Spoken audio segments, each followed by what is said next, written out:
인류 역사상 최고의 천재로 꼽히는 아이작 뉴턴. 그가 주식 투자로 현재 가치 약 20억 원을 날렸다는 사실 알고 계셨나요? 우주의 법칙을 수학으로 완벽히 증명해낸 그조차 이 절대 공식 앞에서는 처참하게 무너지고 말았습니다. 오늘은 미적분을 창시한 천재도 계산하지 못한 치명적인 변수, 인간 광기의 공식에 대해 파헤쳐 보겠습니다. 이 이야기는 단순한 금융 역사가 아닙니다. 상위권 대학을 목표로 하는 학생과 학부모라면 반드시 주목해야 할 날카로운 통찰이 숨어 있죠. 시계 바늘을 1720년 영국으로 돌려보겠습니다. 당시 유럽은 대항해 시대의 끝자락에서 새로운 부의 환상에 취해 있었습니다. 영국 정부의 막대한 부채를 갚기 위해 설립된 남의 회사. 이들은 남미 무역 독점권이라는 달콤한 미끼를 던졌습니다.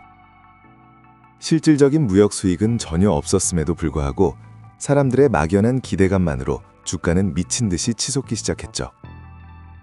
이때 뉴턴도 조심스럽게 투자를 시작합니다. 천재답게 철저한 계산을 바탕으로 아주 냉철하게 접근했습니다.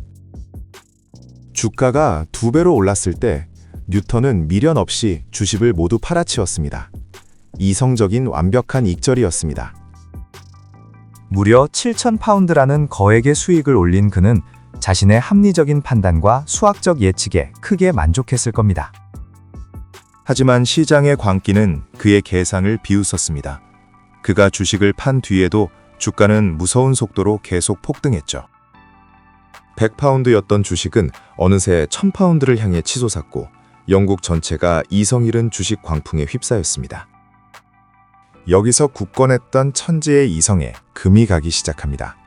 자신보다 멍청하다고 생각했던 이들이 엄청난 벼락부자가 된 것입니다. 남들만 돈을 벌고 나만 뒤처진다는 상대적 박탈감, 즉 포모 증후군 앞에서는 천재 수학자도 무력했습니다. 결국 그는 철저히 이성을 잃고 맙니다.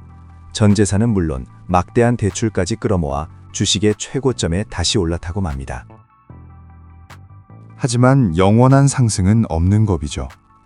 1720년 9월 남의 회사의 실체가 드러나자 거대한 거품은 한순간에 터져버렸습니다. 주가는 최고점 대비 90% 이상 폭락했고 탐욕에 눈이 멀었던 사람들은 하루아침에 길거리로 나앉게 되었습니다. 뉴턴 역시 현재 가치로 약 20억 원에 달하는 2만 파운드를 허공에 날리며 파산 직전에 참담한 최후를 맞이합니다. 뼈저린 실패 후 그는 역사에 남을 명언을 남깁니다. 나는 천체의 움직임은 계산할 수 있으나 인간의 광기는 계산할 수 없다. 왜 이런 참사가 일어났을까요? 이는 지적 능력인 IQ와 감정을 조절하는 능력이 전혀 별개의 영역이기 때문입니다. 이제 이 이야기를 우리의 현실, 최상위권을 향한 입시와 공부의 영역으로 가져와 보겠습니다. 수많은 학생이 뉴턴처럼 뛰어난 두뇌와 이해력을 가졌습니다. 어려운 고난도 문제도 평소엔 곧잘 풀어내죠. 하지만 실전 수능이나 중요한 내신 시험에서 무너지는 경우가 많습니다.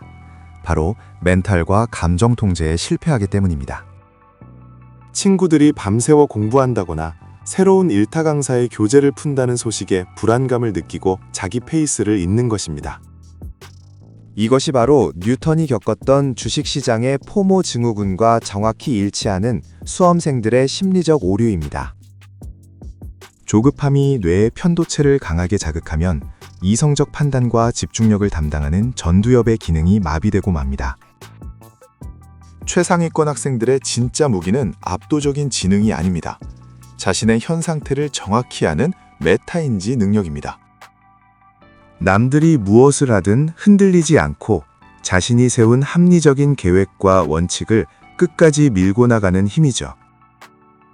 뉴턴이 만약 처음 세웠던 100% 수익 달성 후 매도라는 원칙을 끝까지 지켰다면 어땠을까요? 인간의 뇌는 즉각적인 보상에 반응하도록 설계되어 있습니다. 그래서 지루한 인내의 시간을 견디기 어려워합니다. 입시라는 긴 마라톤에서 승리하려면 화려해 보이는 지름길의 유혹을 뿌리치고 기본기라는 본질에 집중해야 합니다. 이처럼 뉴턴의 일화는 현대 행동경제학에서도 인간의 비합리성을 증명하는 가장 완벽한 교보제로 다루어집니다. 학부모님들의 역할도 마찬가지입니다. 옆집 아이의 선행학습 진도에 조급해하며 내 아이를 다그쳐서는 안 됩니다. 불안의 파도가 덮칠 때 아이가 감정에 휩쓸리지 않고 이성적인 판단을 할 수 있도록 단단한 나침반이 되어 주어야 합니다. 진정한 지성은 자신의 무지와 감정적 취약성을 솔직하게 인정하는 것에서부터 비로소 시작됩니다. 뉴턴은 뼈아픈 실패를 겪었지만 이 사건은 그에게 인간 본성에 대한 가장 값비싼 깨달음을 남겼습니다. 우리는 그의 실패를 타산지석으로 삼아 공부와 인생이라는 긴 투자에서 같은 실수를 반복하지 말아야 합니다. 수학적 논리와 냉철한 감정 통제가 완벽히 조화를 이룰 때 비로소 최상위권이라는 목표의 문이 열립니다. 지금 당장 조급함이 밀려온다면 잠시 펜을 내려놓고 깊은 호흡을 해보세요. 광기를 가라앉히는 첫 걸음입니다. 남들의 속도에 맞추지 마세요. 당신이 세운 원칙과 플랜, 그것이 우주의 법칙만큼이나 가장 정확한 해답입니다. 꿈에 그리던 목표 대학의 교정에 서 있는 여러분의 모습을 상상해 보세요. 그곳은 묵묵히 견뎌낸 자들의 몫입니다. 천재 뉴턴도 해내지 못한 지독한 감정의 통제. 여러분이 수험 생활에서 해낸다면 이미 여러분은 뉴턴을 뛰어넘은 것입니다. 명석한 두뇌보다 빛나는 것은 어떤 유혹과 불안 속에서도 결코 중심을 잃지 않는 단단한 마음가짐입니다. 지루하고 고통스러운 수험 생활. 결국 최후에 승리하는 자는 끝까지 자기 자신을 믿고 나아가는 사람입니다. 뉴턴이 아쉽게 놓쳤던 감정 통제라는 지혜의 사과를 여러분은 꼭 쥐고 한 걸음씩 나아가길 바랍니다. 남의 회사의 거품처럼 사라질 얄팍한 요행 대신 평생을 지탱할 굳건한 실력과 멘탈을 쌓아가시길 응원합니다. 오늘 준비한 통찰이 여러분의 학업과 긴 인생의 나침반이 되었기를 진심으로 바라며 영상 마치겠습니다. 구독과 좋아요는 더 깊이 있는 인사이트를 만드는데 큰 힘이 됩니다. 지금까지 디 이퀘이션 모세수학의 로머였습니다.